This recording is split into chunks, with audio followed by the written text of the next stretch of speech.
Сәлеметсіздер ме? Қазақ тілі сабағына қош келдіңіздер. Сегодня мы познакомимся с необходимыми словами по теме «Мои родственники» и будем читать текст. Олай болса жаңа сөздер.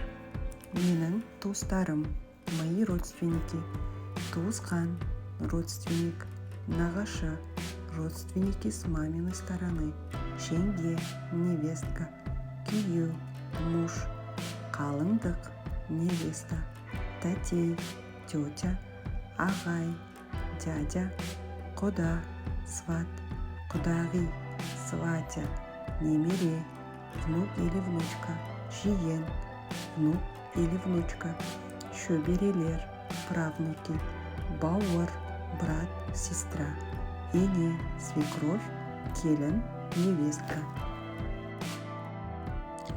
Менің туыстарым көп. Менің әкемнің аты Сәбит. Ол дәрігер. Анамның аты Айнұр. Үй шаруасымен айналысады. Менің 2 ағам мен әпкем бар.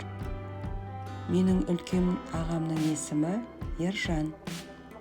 Ол университетте оқиды. Менің сіңілімнің есімі Айша. Ол мектепте оқиды.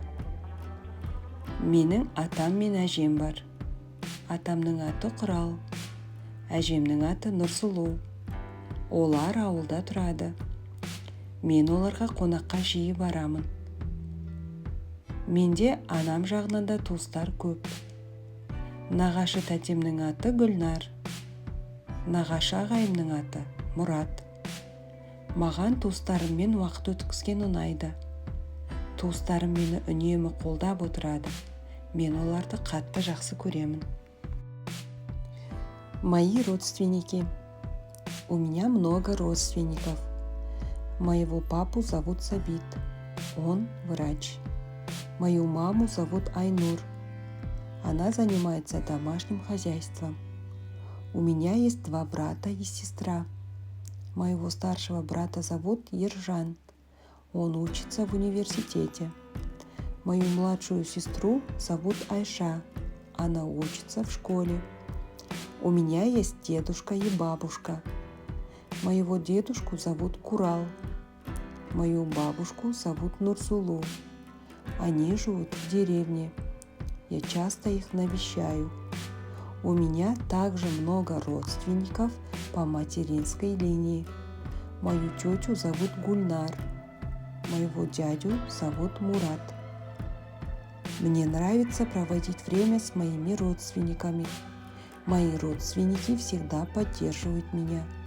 Я их очень люблю.